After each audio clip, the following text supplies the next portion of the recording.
초등학교 5학년 때 우리 반에 이성식이라고 하는 애가 있었습니다. 우리 전부 다 가난한데 그 집은 좀 잘 살았습니다. 성식이가 제보고 오늘 우리 집에 아무도 없다. 부모님이 완전히 안 계신다. 우리 집에 가서 놀자. 그래서 다른 친구하고 셋이서 우리 성식이 집에 가서 놀았습니다. 근데 조금 별나게 놀았습니다. 놀다가 실수를 해가지고 의왕을 건드렸는데 의왕이 이제 땅에 떨어져서 깨어지면서 방은 완전히 이제 물 바닥이 되고 막 붕어가 막 건붕어가 뛰고 이러는데 우리는 그때 죽었구나. 우리는 죽었다. 이렇게 생각을 했습니다. 우리 집에는 참기름병 깨면 이거는 죽음인 겁니다. 절대로 용서가 안 되는데 의왕을 깨웠으니까 우린 다 죽었다. 그래서 이제 그 성식이를 두고 우리 다 도망을 가버렸습니다. 죽기 싫어가지고 네가 알아서 해라. 그리고 우리 다 도망을 쳐버렸습니다. 근데 다음날 보니까 얘가 죽어야 되는데 학교를 왔습니다. 어떻게 학교를 왔냐? 이랬더니 한번 야단 맞고 끝났다는 겁니다. 부모님이 한번 왜 그래? 그렇게 별나게 노냐? 이러면서 한번 야단치고 끝났다는 겁니다. 우리 집은 율법의 세계인데 우리 집은 저런 거 하면 죽어야 되는데 야, 너희 집은 참 좋은 집이구나. 그러면서 참 다행스럽게 생각했습니다. 어른들이 이렇게 아이들을 키우다 보면 어떤 잘못을 저질러 놓고 야단 맞는 것이 무서워서 말을 이렇게 안 하고 속으로 막 고민하는 것을 볼 수 있습니다. 그러면 아이들이 말을 안 하고 가만히 있으면 마음이 편안하냐? 마음이 편치가 않습니다. 굉장히 그 불안해하면서 속이 병들어 가는 겁니다. 그러다가 어느 날 이 아이가 야단 맞을 각오를 하고 부모님의 그 이야기를 하면 야단은 좀 맞을지 모르겠지만 그 모든 책임을 부모가 다 가져갑니다. 말을 함으로써 부모가 모든 책임을 다 지기 때문에 아이는 그 모든 그 잘못에서 그 책임에서 벗어나게 되는 것입니다. 그래서 아이들에게는 그걸 가르쳐 줘야 됩니다. 한번 야단 맞는 것이 훨씬 낫다. 한평생 고민하는 것보다는 한 번 야단 맞는 것이 낫다. 이걸 이야기를 해줘야 됩니다. 아이들은 부모님에게 이야기하고 야단 맞는 걸 뭐라고 말하는가 하면 쪽팔린다 이렇게 말합니다. 그걸 굉장히 싫어해요. 아이들은 부모님에게 잘못을 이야기하고 야단 맞는 걸 굉장히 싫어하는데 그걸 이야기를 해요. 한 번 쪽팔리는 게 훨씬 낫다. 계속 마음에 고민하고 이런 힘들어하는 것보다 한 번 야단 맞고 창피 당하는 것이 훨씬 낫다. 요거를 아이들에게 미리 가르쳐 줘야 됩니다. 데미안이라는 소설을 헤르만 헤세가 쓴 데미안이라는 이 소설을 보면 싱클레어라는 이런 아이가 이사를 오게 되는데 깡패들로부터 괴롭힘을 당하게 됩니다. 얘가 내성적이고 약하고 이러니까 동네 깡패들이 가서 저금통을 가져오느라, 저금통 깨워서 돈 가지고 오느라 돈 갖다 주니까 나중에 이제 점점 이게 이제 커지게 되는 나중에 누나를 불러오라. 이제 이런 이야기까지 하게 됩니다. 그리고 이 애가 굉장히 그 고민을 합니다. 내가 누나까지 불러와야 되는가. 그런데 반에 굉장히 그 잘생기고 힘이 있는 친구가 있는데 데미안이란 친구가 있었습니다. 데미안이 그걸 알고는 깡패들을 다 때리고 싱클레어를 건져주는 이야기입니다. 청소년들 중에서 보면 나에게 슈퍼맨 같은 친구가 있었다면 아니면 내가 슈퍼맨이었다면 이런 생각을 안 하는 아이들이 없습니다. 내 친구 중에서 굉장히 힘이 세고 정의감이 있는 이런 친구가 있었다면 또 내가 그런 능력을 가지고 있다면 약한 아이들을 도와줄 텐데 근데 현실에서는 그런 슈퍼맨이 없습니다. 근데 우리 예수 믿는 사람에게는 있습니다. 예수님이 우리의 친구가 되시고 우리의 도움이 되십니다. 그래서 우리 성도들의 특권이 무엇인가 하면 어떤 잘못을 저질렀다 하더라도 사람에게는 말 못해도 됩니다. 사람에게 다 말할 필요도 없습니다. 그렇지만 하나님 앞에 나와서 예수님 앞에 이야기를 하기만 하면 그 책임을 예수님이 지시는 것입니다. 사람들이 잘못을 저지르는 것은 그 죄가 틀렸다는 걸 몰라서 그런 것이 아닙니다. 죄가 틀린 줄 알지만 너무너무 죄를 짓고 싶고 또 속에서 화가 나기 때문에 자포자기를 하는 것입니다. 모르겠다, 에라 모르겠다, 될 대로 되라, 자포자기를 하기 때문에 죄를 짓는 것입니다. 근데 사람이 죄를 한번 딱 짓고 나면 죄의 올무가 딱 걸리기 때문에 벗어나지를 못하게 됩니다. 그래서 예수 믿는 사람은 절대로 될 대로 되라 이렇게 생각하면 안 됩니다. 될 대로 되라, 자포자기를 절대로 해서는 안 됩니다.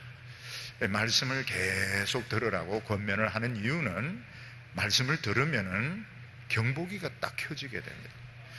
그래서 안 좋은 생각을 하고 죄스러운 생각을 할 때 누군가가 좋지 못한 이야기를 할 때 경보등이 딱 켜지기 때문에 그래서 굉장히 마음이 불편합니다. 마음이 불편하기 때문에 예방할 가능성이 많고, 또 하나님께서는 죄의 싹은 사망이다. 지금은 죄가 아름다워 보이고 환상적으로 보이지만 이 죄라는 것은 굉장히 이건 나쁜 것이고 굉장히 수치스러운 것이고 역겨운 것이고, 결국 이 결과는 지금은 다 좋은 것 같지만 그 죄라고 하는 건 너무나도 지저분하고 악한 것이고, 죄를 짓고 나서는 결국은 도망 다니다가 자살하든지 비참하게 죽는다. 이걸 하나님께서 알게 하십니다. 알게 하시기 때문에 결과를 뻔히 보면서 죄를 지을 사람은 없는 것입니다. 그런데 인간이 얼마나 미련한가 하면은 그러면서도 또 죄를 짓습니다. 하나님의 백성들의 특권이 무엇인가 하면 나는 해결할 수 없는 이 죄를 하나님 앞에 고백을 하면 하나님이 이걸 해결을 하신다는 겁니다. 다윗은 그 아무도 알아주지 않는 그 비참한 그 목동의 이런 상태에서 하나님의 말씀을 너무너무 좋아해서 거의 하나님의 말씀에 미친 사람이었습니다. 성경을 외우고 또 성경을 가지고 그 고백을 만들고 또 거기에 노래를 붙이고 너무너무 하나님을 말씀을 사랑했습니다. 하나님께서는 다윗을 보고 내 마음에 합한 사람이라, 하나님은 다윗을 보고 생각이 바뀌게 됩니다. 이 정도의 사람이라면, 하나님의 말씀을 이렇게 좋아할 정도 같으면 내가 이스라엘을 다 맡기겠다, 모든 축복을 다 맡기겠다.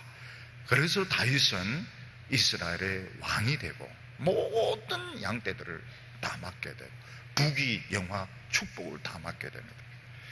그런데 이런 성공이 이 다윗을 교만하게 만들었습니다. 이 교만하다는 것은 미치는 것입니다. 제 정신없이 미치는 것입니다. 다윗은 왕궁 옥상에서 왔다 갔다 하다가 목욕하는 그 여인을 보고,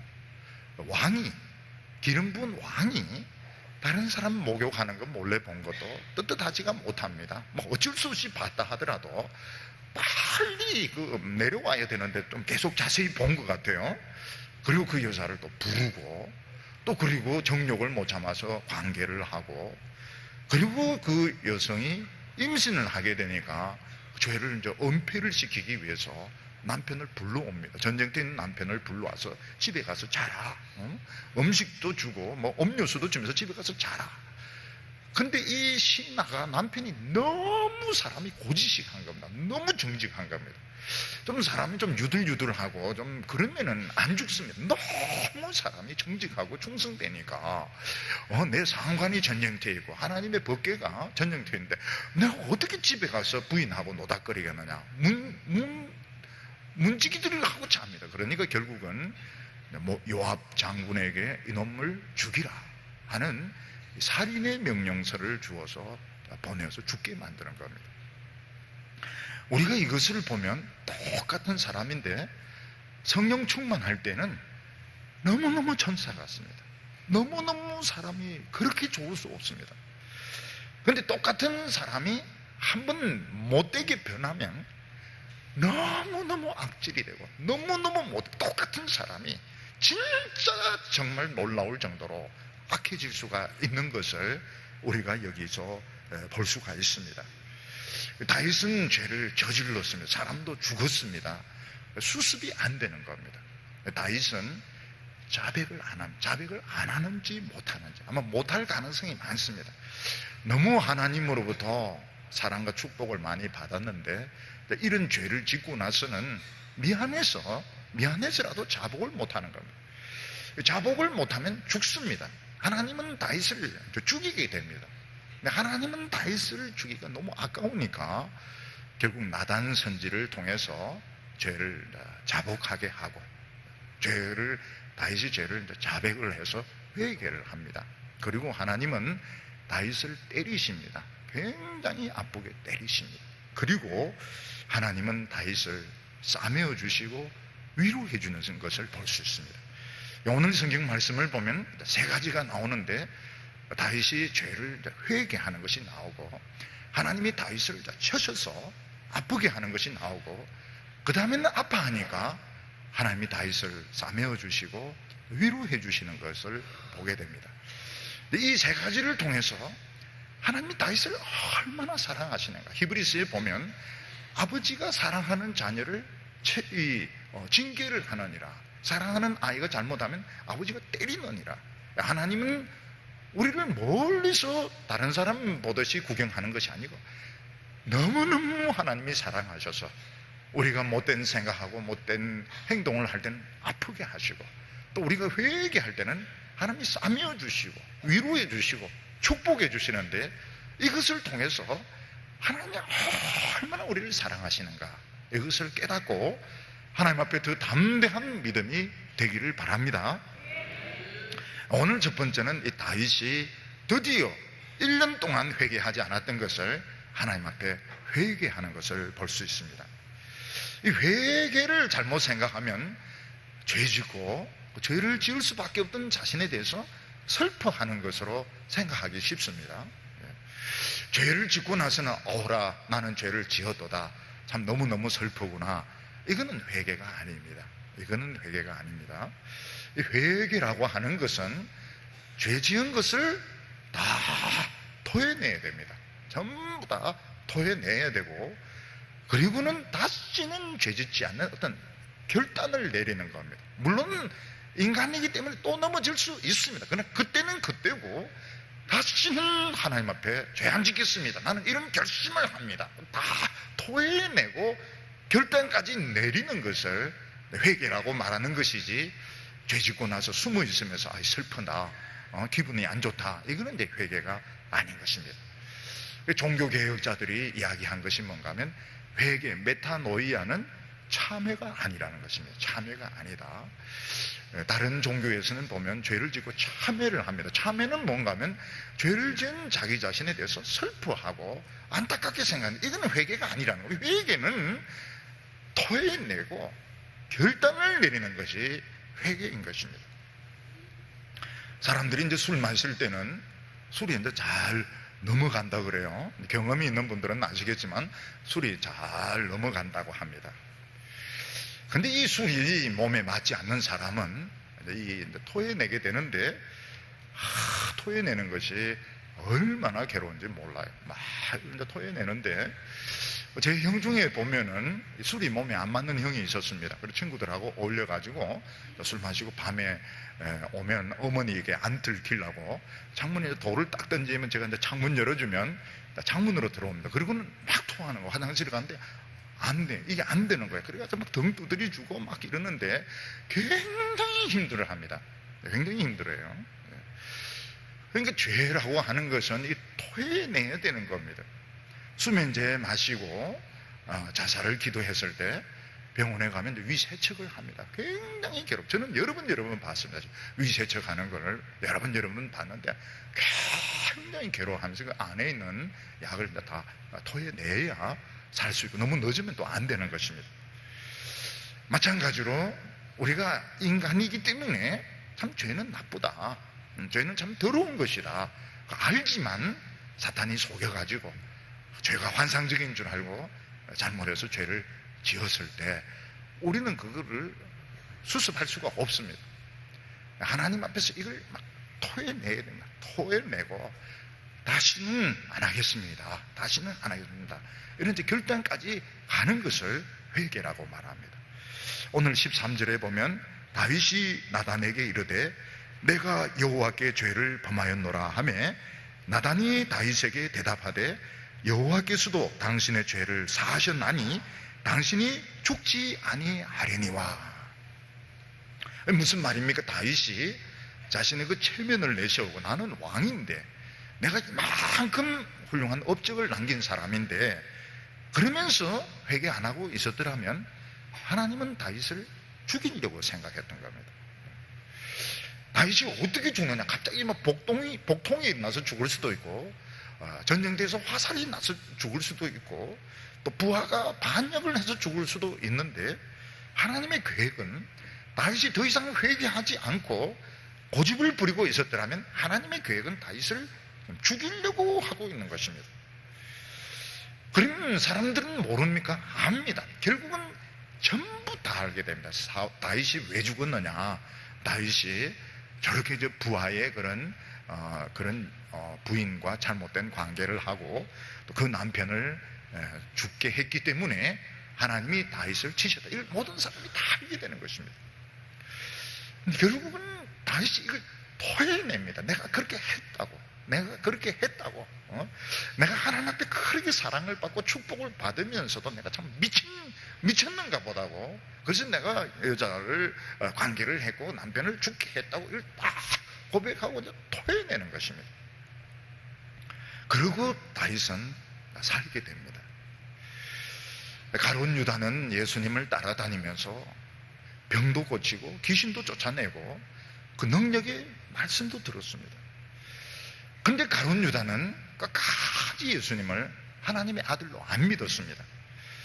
나중에 보니까 예수님 진짜 자꾸 십자가를 자꾸 지려고 십자가에 죽으려고 이러는데 그건 동의할 수가 없어요. 그래서 은 30을 받고 예수님을 배신을 하는데 결국 그 양심의 가책으로 목을 메어서 자살을 합니다. 근데 자살해도 곱게 자살하는 것이 아니라 시체가 떨어지면서 배가 터져가지고 창자가 막 흘러나오는 굉장히 비참한 죽음을 하고 가룟 유다는 지옥으로 가게 되는 것입니다. 하나님께서 다윗을 죽이시면 지옥은 안 갈 겁니다. 하나님께서 다윗을 지옥을 안 보내려고 하나님 이제 다윗의 그런 왕위를 박탈하시고 이제 죽이신다면 다윗이 천국에 가도 그 우리아를 만나면 무슨 이야기를 하겠습니까? 우리아가 다윗을 이렇게 만나가지고 왕이시여 인사를 하고 난 뒤에 나는 왕을 위하여 목숨 바치고 전쟁터로 갔는데 제가 전쟁터로 간 동안 왕은 뭐 했습니까? 왕은 뭐 했습니까? 그런 질문을 한다면 너무너무 부끄러울 것입니다. 왕이 저에게 편지를 주가 보내려고 했는데 그 편지에 뭐라고 적어 놓았습니까? 너무너무 미안할 겁니다. 너무너무 미안하다고, 죄송하다고, 정말 죽은 죄를 지었다고 그렇게 회개를 할 겁니다. 우리가 이 죄 짓는 것이 그 한순간에는 환상적으로 보이고 아름답게 보이더라도 실제로 죄라는 게 굉장히 교만한 겁니다. 교만한 거예요. 교만한 거고 굉장히 이건 추잡한 겁니다. 몰라서 그렇지 너무너무 추잡한 것이고 또 이게 다른 사람에게 알려지게 되었을 때 정말 모든 사람들이 경멸을 합니다. 그 사람의 존경과 영광과 축복은 다 날아가는 겁니다. 근데 사람이 교만하면 정신이 없어요. 사람이 얼마나 미치는가 하면 딴 게 눈에 들어오지 않고 욕망만 눈에 들어오면서 결국은 그 죄를 짓고야 마는 것입니다. 하나님께서는 다윗이 이 무서운 죄를 지었을 때 직분을 박탈하시고 죽이려고 했습니다. 그냥 그 영혼만 구원받고 그 모든 명예와 직분을 박탈하려고 했습니다. 근데 다윗이 자기 입으로 이 죄를 자복하는 바람에 다윗은 그 직분도 건지게 되고 그리고 생명도 살리게 되는 것입니다. 만약 다윗이 끝까지 그 자기 자존심을 내세우고 회개를 안 하고 또 안 죽었다면 어떻게 될까요? 회개도 안 하고 안 죽으면 어떻게 됩니까? 굉장히 잘 된 걸까요? 왕의 자리도 계속 유지하면서 죽지도 않으면 참 좋은 걸까요? 좋은 게 아니면 사울같이 됩니다.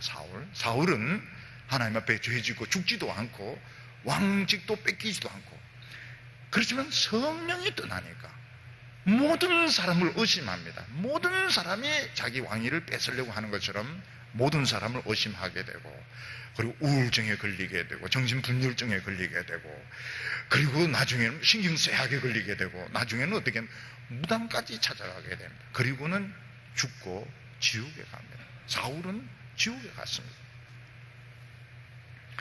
사람들이 잘 되면 교만이 얼마나 무서운가 하면 사람이 미치는 겁니다.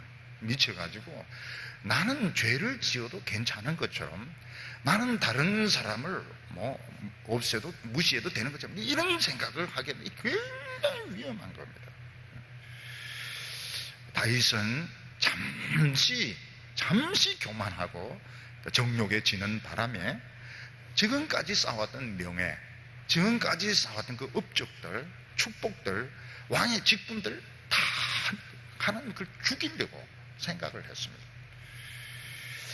그런데 다윗이 거기서 벗어날 수 있었던 것은 하나님 앞에 자백을 했기 때문입니다. 그래서 우리 성도들이 무슨 잘못을 저지르고 하나님 앞에 나와서 자복하는 것이 굉장히 중요합니다. 시침이 떼면 안 돼요. 자존심 내세우면서 적당하게 넘어가려고 하면 둘 중에 하나입니다. 하나님 죽이든지 아니면 성령을 뺏어가든지 둘 중에 하나입니다. 야고보 사도는 욕심이 잉태한 적 죄를 낳고 죄가 장성한 적 사망을 낳느니라. 우리가 영화를 보면 잘못된 사랑이 너무 아름답습니다. 너무 아름답게 사랑해서는 안 되는 사람을 사랑하기 너무 아름답고 너무 환상적이고 너무 행복하고, 문학작품들 영화 보고 믿으면 큰일 나는 겁니다. 야고보스를 봐요. 죄가 장성한 적 욕심이 잉태한 적 죄를 낳고 죄가 장성한 적 사망을 낳느니라. 죄를 짓는다는 자체가 굉장히 오만한 겁니다. 오만한 거고 추잡하고 더러운 것이고, 죄 짓고 나면 그 관계도 굉장히 나빠지게 됩니다. 그리고는 결국은 사람들에게 쫓기다가 농약을 먹든지 투신 자살을 하든지, 죄의 결과는 사망이다. 죄 짓는 게 지금은 막 서로가 좋고 어쩌고저쩌고 하지만 결국은 원수가 되고 자살하고 죽는 거다. 이걸 이제 봐야 되는 겁니다. 자꾸 말씀을 가까이 하세요. 말씀을 가까이. 돈 벌려고 돌아다니지 말고, 사람 만나려고 돌아다니지 말고 자꾸 말씀을 가까이. 왜냐하면 말씀을 가까이 해야 경고등이 딱 올라오게 됩니다. 누가 좀 안 좋은 소리를 할 때, 뭔가 음흉한 제안을 할 때, 또 내 마음속에서 나쁜 생각이 들 때 경고등이 막 울리는 거예요. 사이렌이 막 울리는 겁니다. 너 굉장히 지금 잘못하고 있다. 그래서 그런 생각 자체만 가지고도 얼굴이 막 붉어지고 부끄러워지고 하나님 앞에 회개하게 되고 이래야 사는 것이지, 경고등이 없으면 메탄가스가 나오는데도 못 느끼면 이건 내 죽는 것입니다. 그리고 결과를 봐야 됩니다. 결과. 하나님이 축복하지 않는 사랑은 절대로 아름답지가 않습니다. 아름답지가 않고 나중에는 서로도 너무너무 관계가 더러워지고 미워하고 책임을 회피하고 결국은 죽습니다. 누구 중에 하나는 죽습니다. 둘 다 죽든지. 그걸 알면은 마귀가 뭐라고 속삭여도 안 넘어가게 되는 것입니다. 그래서 우리 성도들은 사실은 뭔가 잘못을 저지릅니다. 저지르고 그 전에 이제 막아야 됩니다. 예수님께서 여인을 보고 업력을 품는 자마다 이미 죄를 지었느니라 그렇게 말씀하시는데, 생각하는 것이 벌써 죄지만 생각하고 행동은 또 차이가 굉장히 많습니다. 생각하고 행동 사이에는 아직까지 기회가 거기서 잘라야 되는 거예요. 누나를 뽑아라, 손목을 잘라라. 거기서 자기 자신을 두들겨 잡아야 되는 것입니다. 나는 성공했다, 나는 대단했다, 바로 넘어갑니다. 굉장히 위험한 겁니다. 요한일서 1장 9절에 보면 우리가 우리 죄를 자백하면 그는 미쁘시고 의로우사 우리 죄를 사하시며 우리를 모든 불의에서 깨끗게 하실 것이요. 우리 예수 믿는 사람에게 놀라운 축복이 무엇인가 하면, 나는 수습할 수 없지만 하나님 앞에 그 자백을 하면 다 이야기를, 전부 다 이야기를 해야 됩니다. 경찰 앞에 이야기해 조사받듯이 다 이야기를 눈물 콧물 흘리면서 다 이야기할 때 하나님께서는 이거를 하나님이 책임을 져주시는 겁니다. 근데 얼렁뚱땅 넘어가고 나 괜찮다, 양심이 썩어버립니다. 양심이 썩어버리고 하나님의 심판대에 가서 양심이 눈을 빨락 뜨면서 모든 욕과 저주를 다 퍼붓는, 자기 자신에게 대해서 이 더러운 인간아, 네가 나를 마취시켜놓고 너 무슨 짓을 했느냐, 하나님의 심판대에서 전부 자기가 전부 다 이야기를 다 합니다. 다 뜯어냅니다. 그래서 결국은 자기가 부끄러워서라도 지옥으로 갈 수밖에 없는 겁니다. 결국 다윗은 선지자가 와서 이야기를 해주니까 고백을 합니다. 고백을 하고 하나님 앞에 죄를 자복하고, 그랬더니 하나님께서도 당신을 죽지 않게 하셨다, 이렇게 하면서 하나님께서 다윗을 살려주셨습니다. 오늘 두 번째로 보면 하나님이 다윗을 채찍으로 때리시는 것을 볼 수 있습니다. 14절에 보면 이 일로 말미암아 여호와의 원수로 크게 비방할 거리를 얻게 하셨으니 당신의 난 아이가 반드시 죽으리라 하고, 하나님께서는 다윗을 어떻게 치시는가 하면, 원수들이 너희의 그 비행을 다 알게 됩니다. 너희 그 스캔들을 전부 다 알게 된다는 것입니다. 원수들이 너를 보면 웃고 조롱하고 너는 고개를 못 들게 될 텐데, 그런 수치를 당하게 된다는 겁니다. 그리고 하나님이 두 번째로 치신 것은 뭔가 하면, 그런 좋지 않은 관계로 태어난 이 아기는 하나님께서 그 아이를 치셔서 죽게 하겠다, 이렇게 말씀을 하셨습니다. 우리가 이렇게 밤거리에 가다 보면 막 깡패인데 어떤 아이는 막 맞는 경우도 있고 돈 뺏기는 경우도 있고, 그런데 굉장히 그 기분이 나쁩니다. 깡패인데 맞으면 기분이 너무너무 나쁩니다. 근데 하나님이 치시면 어떻습니까?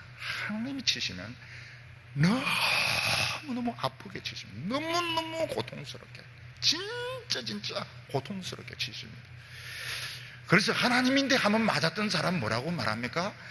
절대 하나님인데 깡패인데 맞는 게 훨씬 낫다고, 직장 상사인데 터지는 게 훨씬 낫지, 하나님에게 맞지 마라 그럽니다. 하나님이 때리시는 것이 얼마나 아픈지 모르니까 절대로 하나님에게 맞지 말라고 말을 합니다. 왜 하나님께서는 다윗을 이렇게 아프게 치셨는가? 사람이 죄를 지으면 한 번 행위로 끝나는 게 아닙니다. 죄의 고속도로가 생기게 됩니다.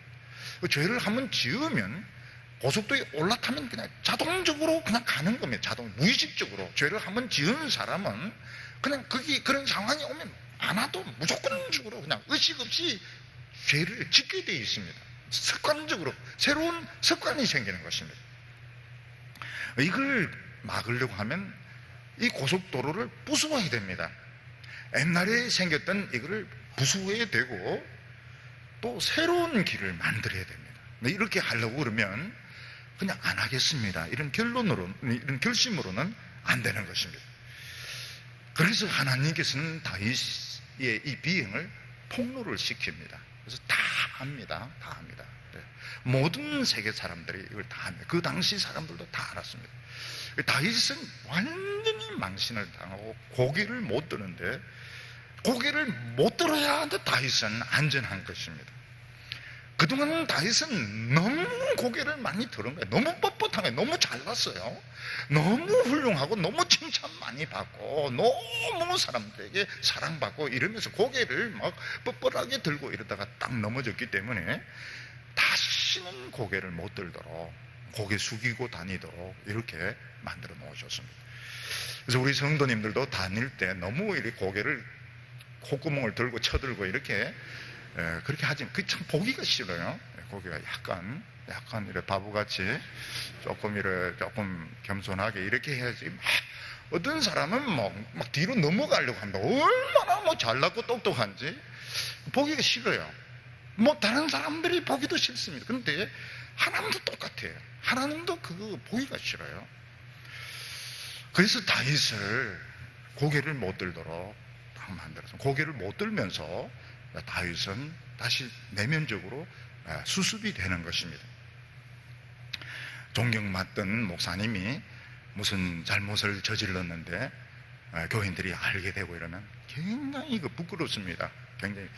여러분, 설교라고 하는 것은 모든 사람들이 다 보고 있지 않습니까? 모든 사람들이 다 보고 있기 때문에 무슨 결점이 있거나 부끄러운 점이 있으면 설교를 할 수가 없어요. 그런데도 설교하는 사람은 정말 대단한 사람입니다. 부끄러운 것이 있지만 얼굴에 철판 깔고 설교하는 사람은 대단한 사람입니다. 설교는 사실은 조금만 결함이 있고 이래도 사람들이 안 듣습니다. 벌써 니나 똑똑히 해라 안 듣습니다. 안 듣고 자기 자신도 모든 사람, 눈이 두 개 아닙니까? 두 개를 가지고 막 이렇게 보는데, 불꽃 같은 눈으로 보는데 못하죠. 설교를 할 수가 없죠. 자기 스스로 거기 있을 수가 없죠. 하나님께서는 하나님의 종은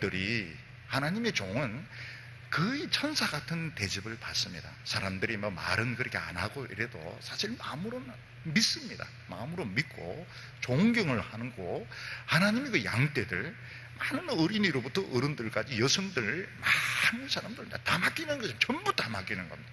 그걸 이제 교만해가지고 그거를 잘못했을 때 하나님 고개를 못 들도록 만드시는 겁니다. 아주 창피를 당하게 하셔서 고개를 못 들도록 이렇게 하시는데, 그게 다윗에게 너무너무 마음이 아팠던 것입니다.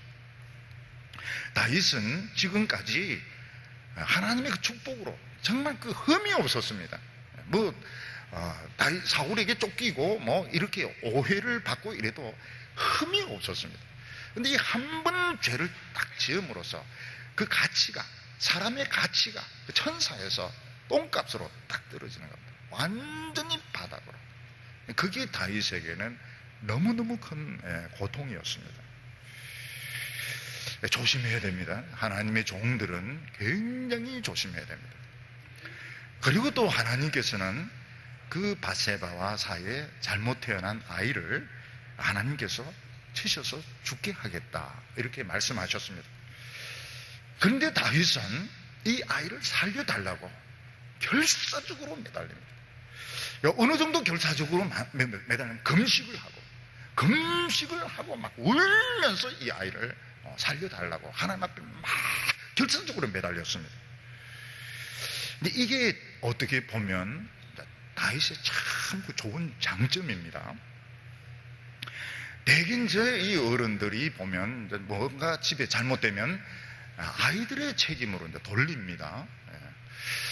우리 집에도 보면 막 여러 애들이 이제 태어났는데, 어떤 아들이 태어나고 아버지 사업이 잘못돼서 그 아들을 미워합니다. 우리 아버지가. 왜냐하면 너가 태어나고 나서 사업이 안 됐다. 그리고 딸이 태어나고 좀 잘 됐으면 딸을 엄청 사랑한다. 왜냐하면 너가 태어남으로써 사업이 잘 되었다. 이런 식으로 굉장히 잘못된, 그거는 아이들 책임이 아니고 우리 아버지 책임인데, 아버지가 뭘 잘못해서 잘 안 되고 이런 건데 그걸 애들 책임을, 네가 태어나는 해 그렇다 이러면서 죄를 뒤집어 씌우는 겁니다. 부인이 아기를 낳다가 부인이 이제 죽고 아기만 태어나는 경우가 있습니다. 그러면 한평생에 걸쳐서 애를 미워합니다. 네가 너 엄마를 죽이고 태어났다. 그거는 애 책임이 아닙니다.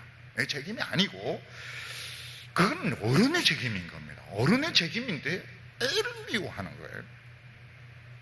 잘못된 관계에서 아이가 생기면 이 아이는 불행의 씨다, 이래서 애를 미워하고 애를 죽이려고 하고 애를 낙태를 시키려고 하는데, 다윗의 생각은 애 잘못이 아니라는 겁니다. 다윗은 어른의 잘못이지 아이의 잘못이 아니다. 그래서 하나님 애를 살려주세요 그러면서 기도를 하는데, 이게 다윗이 우리 생각하고 좀 많이 다른 점입니다. 우리 같으면 이런 좋지 않은 관계로 애가 생겼으면 하나님의 뜻이구나 이렇게 생각하기 쉬운데, 다윗은 그게 아닙니다. 얼마나 이 한 생명을 사랑하고, 그리고 이거는 이 애가 책임질 문제가 아니다. 이거는 어른인 내가 책임을 져야 될 문제다. 그래서 그 애를 살려달라고 이렇게 기도를 이렇게 하는데, 이게 다윗이 가진 참 놀라운 그 장점이었습니다. 우리나라는 이 남존 여비 사상이 강하지 않습니다. 어떤 지역은 제가 밝히지는 않겠습니다. 어떤 지역은 남존 여비가 굉장히 강합니다. 딸만 조금이 낳았다 그러면 아주 공개적으로 딸들을 미워합니다. 너희들 왜 나왔느냐, 너희들 왜 나왔느냐, 아들이 나와야 되는데 왜 너희들이 나와서 쌀을 축내느냐, 이래서 막 아버지도 미워하고 할머니도 미워하고 며느리들도 막 미워합니다. 왜 딸만 쭈두리 나왔느냐. 근데 이거는 딸 책임이 아니고 며느리 책임도 아니고 이거 어른들의 책임입니다. 어른들의 책임. 그래서 이런 잘못된 관계로 태어난 애를 살려달라고 금식하면서 기도한 사람은 전 세계에 다윗밖에 없는 것 같아요. 이 다윗은 이걸 바로 알고 있었던 겁니다. 우리가 잘못해, 어른이 잘못했지 애가 잘못한 거 아니다. 그런데 하나님께서는 애를 치셨습니다. 왜 애를 쳤는가? 어른을 울게 하려면 애를 치는 것이 제일 좋은 방법인 겁니다. 하나님께서 물론 다윗도 울기도 합니다. 다윗도 막 울기도 하고 막 침상도 썩기도 하고 이랬지만, 어른이 제일 그 가슴 아플 때, 부모의 가슴이 찢어질 때가 언젠가 하면 그 애들이 아플 때입니다. 애들이 아프고 어떤 때는 애들이 죽기도 하고. 하나님께서는 다윗의 그 마음은 이해를 합니다. 이건 애 책임이 아니다. 그렇지만 너 좀 더 울어야 된다. 너 좀 정신 더 차려야 된다. 그래서 하나님은 애를 치니까 다윗과 이 바세바 부부가 얼마나 우는지 모릅니다. 얼마나 매일매일 회개하고 손잡고 울고 손잡고 울고 하고. 근데 이러면서 하나님이 다윗과 바세바를 울게 하는데 이 아기를 이제 사용을 했던 것입니다. 대통령이 보면 울어야 되는데 울지를 않습니다. 그러면 어떻게 됩니까? 백성들 중에서 때로는 청소년들이 집단적으로 죽으니까 우는 거예요. 한 번 울고 두 번 울고. 울어야 되는 겁니다. 울어라. 네가 지금 이 상황이 지금 뭐 권세를 잡았다고 큰 소리 칠 입장이야. 너 울어야 된다. 하나님 앞에 울어야 되고 무릎을 꿇어야 된다. 그러니까 결국 백성을 치니까 대통령이 우는 겁니다. 울고 꼼짝을 못하는 거예요. 막 사람들이 대들고 이래도 꼼짝을 못하는 겁니다. 부모가 울어야 되는데 울지 않을 때 하나님 울게 하는 방식은 애들을 아프게 하는 겁니다. 애들을 아프게. 부인들 보면은 남편 돈 잘 갖다 주고 뭐 그러면 이제 화장하고 짧은 미니스커트 입고 커피 이렇게 마시면서 뭐 하나님이 어쩌니 저쩌니 뭐 이러다가 애가 아프면은 뭐 미니스커트고 커피고 뭐 커피 그런 라떼고 이런 거 없습니다. 그냥 새벽 기도에 와가 막 웁니다. 막 울면서 애 막 살려달, 머리 산발해가지고 여호와여 살려주소서. 근데 그래 돼야 되는 거예요. 하나님은 우리가 어려움이 있으면 그렇게 기도하기를 원하시는데 너무 뺀들뺀들하게 지가 잘났으면 얼마나 잘났다고. 근데 애가 어려움이 생기면 웁니다. 울고 죽으려고 그래요. 막 금식도 하고. 부모님들 중에서 보면 자기 애들이 어려움이 생기면 아마 밥 안 먹고 죽으려고 하는 분들이 많을 겁니다. 저도 똑같아요. 저도 제가 어려움이 생기면 막 참습니다. 막 주여 주여 이러면서 참지만 참고 잊어버리고 이러지만 이제 애들 문제가 생기면 끝장났구나. 목회도 난 못한다. 난 밥도 안 먹, 나 굶어 죽는다. 어떻게 살겠습니까? 애가 어려움이 생겼는데 어떻게 살겠습니까? 그러니까 이게 굉장히 지금 미묘한 문제가 있는 겁니다. 근데 애를 이제 치는데 다윗은 이건 우리 잘못입니다. 우리 애가 무슨 잘못이 있습니까? 애를 살려주세요. 너 시끄럽다. 너 더 울어야 된다. 네 그런 식으로 네가 남의 가정을 파괴시키고 남의 눈물에 피눈물 흐르게 하고 뭐 이런 식으로 네가 대충 넘어가려고 해. 너 더 울어라. 애를 결국은 하나님이 치시니까 이 부부가 얼마나 바세바도 그렇죠. 자기 남편 속이고 상대방이 왕이지만은 얼마나 이 두 사람이 울은지 모릅니다. 울게 하는데 성공을 한 것입니다. 하나님의 백성들은 잘 울어야 됩니다. 잘 울어야 되는데 여성들은 보면 막 잘 우는데 남자들이 잘 안 울어요. 그래서 빨리 죽습니다. 참다가 빨리 죽습니다. 자꾸 울어야 됩니다. 자꾸 남자들도 하나님 앞에서 자꾸 울어야 됩니다. 금요일 날 같은 데 보면 잘 울어요. 잘 웁니다. 직장에서 상사가 막 뭐라고 하니까 와가지고 막 지가 뭔데 하다 보면 막 슬퍼서 막 울게 되는데, 그 울게 하는데 하나님이 성공을 한 겁니다. 울어야 돼. 하나님 백성들은 울어야 되는 거예요. 고개를 숙여야 되는 거예요. 뻣뻣하게 해가지고 뻣뻣하게 내세워가. 이거는 하나님이 보기에도 딱 싫은 거예요. 내가 축복을 했는데 지가 잘났으면 얼마나 잘났느냐. 하나님이 딱 고개, 그러니까 미리 딱 숙이는 겁니다. 마카수구리 그 말 그대로 미리 하나님 말씀 들으면 이제 숙여집니다. 내가 뭐 잘한 것도 없고 죄 지은 것도 많고 이러니까 숙여집니다. 숙여지고 미리 울고, 미리 하나님 앞에 말씀 들으면서 기도하면서 막 울고, 이걸 하나님은 좋아하시는 겁니다. 좋아하셔서 하나님은 다윗이 더 울어야 된다. 더 울어. 너 실컷 울어라. 그래서 결국 이 아이는 치시는 겁니다. 목사가 너무 잘난 체 하면 하나님이 교인을 치십니다. 교인을 치시면 뭐 안 울 수가 없습니다. 안 울 수가 없어요. 안 울 수가 없습니다. 사고가 터지면 안 울 수가 없습니다. 그러니까 평소에 뭐 교회가 부흥된다, 뭐 교회에 많이 모인다, 잘난 체 하지 말라는 겁니다. 하나님이 안 도와주시면 안 된다. 평소에 고개를 숙이고 평소에 좀 자주 울고 그렇게 해라 하는 것입니다. 오늘 세 번째로 하나님은 다윗을 치신 뒤에 위로를 하셨습니다. 18절에 보면 이래 만에 그 아이가 죽으니라. 그러나 다윗의 신하들이 아이의 죽은 것을 왕에게 아뢰기를 두려워하니, 이는 그들이 말하기를 아이가 살았을 때에 우리가 그에게 말하여도 왕이 그 말을 듣지 아니하였나니 어떻게 그 아이의 죽은 것을 그에게 아뢰 수 있으랴. 아이가 이제 죽었는데 그 어른들이 수근수근하면서 다윗에게 말을 못합니다. 왜냐하면 애가 막 아플 때 다윗이 막 죽으려고 저렇게 했는데, 애가 죽었으면 진짜 죽을 거 아닌가. 그래서 말을 못합니다. 근데 다윗은 달랐습니다. 사람들이 수근거리는 거 보고 애가 죽었구나. 그래서 애가 죽었는가 물어보고, 그리고는 이제 얼굴을 씻고 옷도 갈아입고 하나님의 전에 와서 경배하고 음식을 먹고 정상적으로 돌아왔던 것입니다. 사람들이 이해가 안 됩니다. 애를 살려달라고 막 기도하다가 애가 죽었으면 더 통곡하고 막 원망하고 이럴 것 같은데, 딱 죽고 나니까 딱 정리를 하고 세수하고 음식도 먹고 예배하고 정상적으로 돌아왔습니다. 그래서 사람들이 묻습니다. 아니 애가 아플 때 그렇게 죽으려고 하시더니 죽었으면 더 슬퍼해야 되는데 왜 딱 정리를 하고 이렇게 정상적으로 돌아올 수 있습니까? 이렇게 하니까 다윗의 대답이 뭔가 하면 이 아이를 꼭 살려야 된다는 건 아니라는 거예요.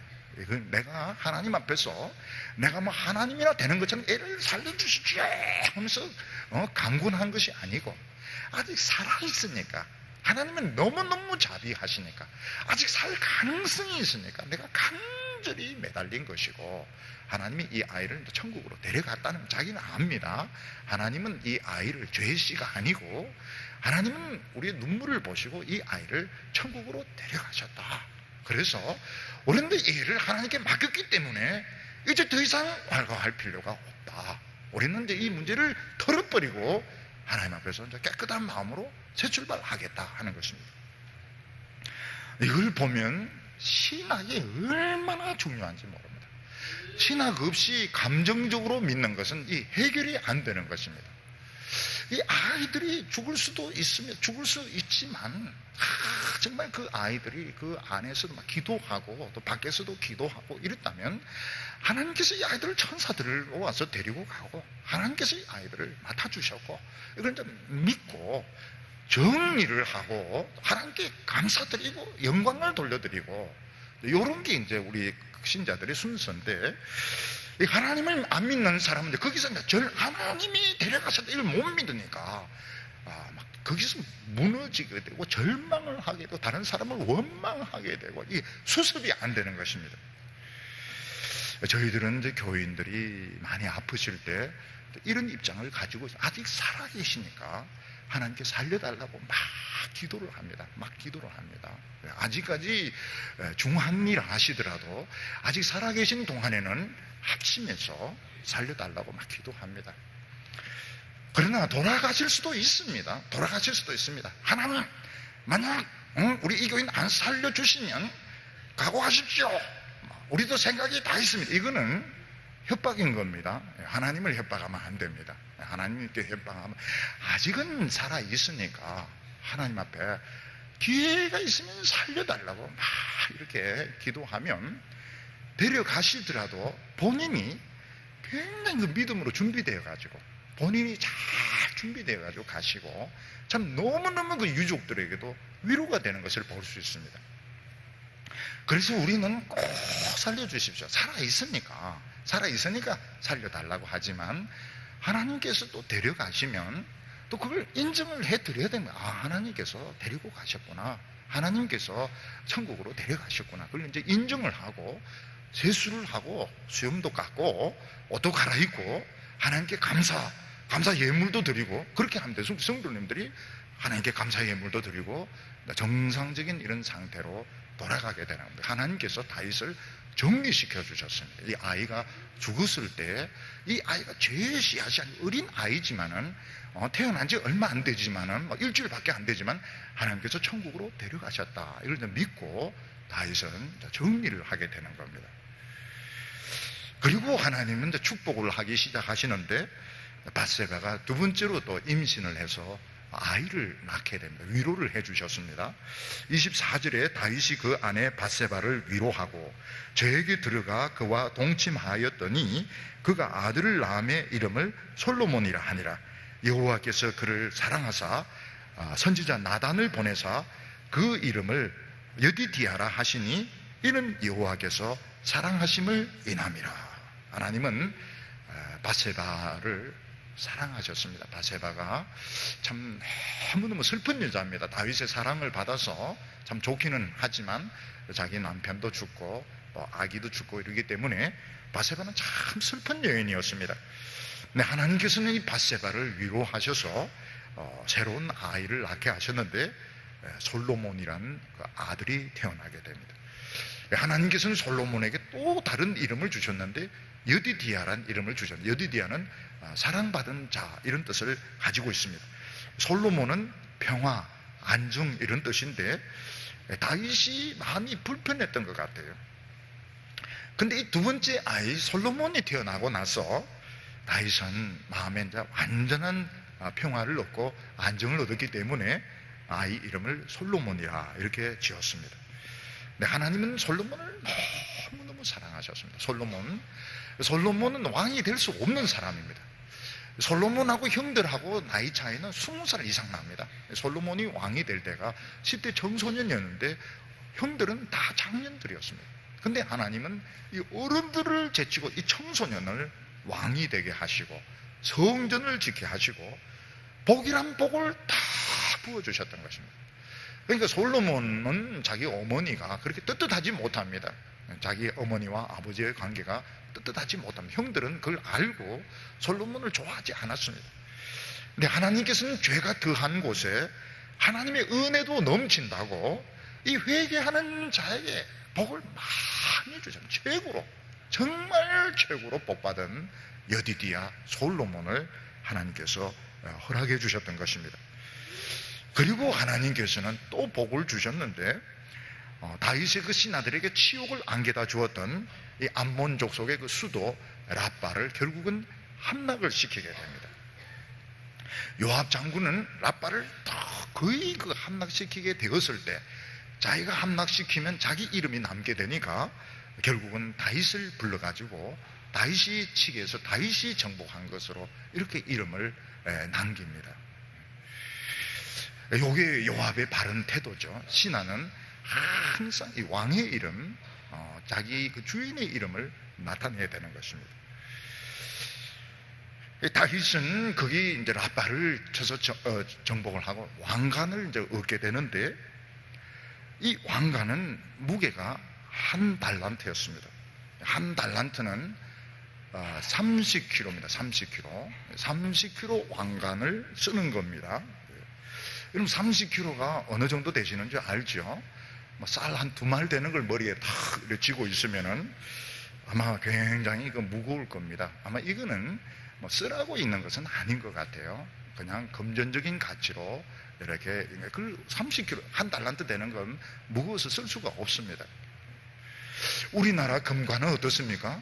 신라시대 금관은 이런 거 보면 하늘하늘 하지 않습니까? 하늘하늘 산들산들 이러면서 정말 그 섬세하게 만들어서 써도 되는데, 여기 팔레스타인의 금관은 30그 금덩어리를 그냥 대충 이거 턱 얹어 놨기 때문에 굉장히 무겁게 목뼈가 다치는 이런 금관인데, 아마 돈으로 생각을 했던 겁니다. 얼마 전에 칭찬은 돌고래도 춤추게 한다, 그런 책이 베스트셀러가 되어서 아마 읽어보니까 그 수족관에서 조련사가 하는 걸 그냥 경영에 이걸 응용을 한 것입니다. 돌고래가 이제 점핑을 해서 쇼를 하는데 훈련을 시켜야 됩니다.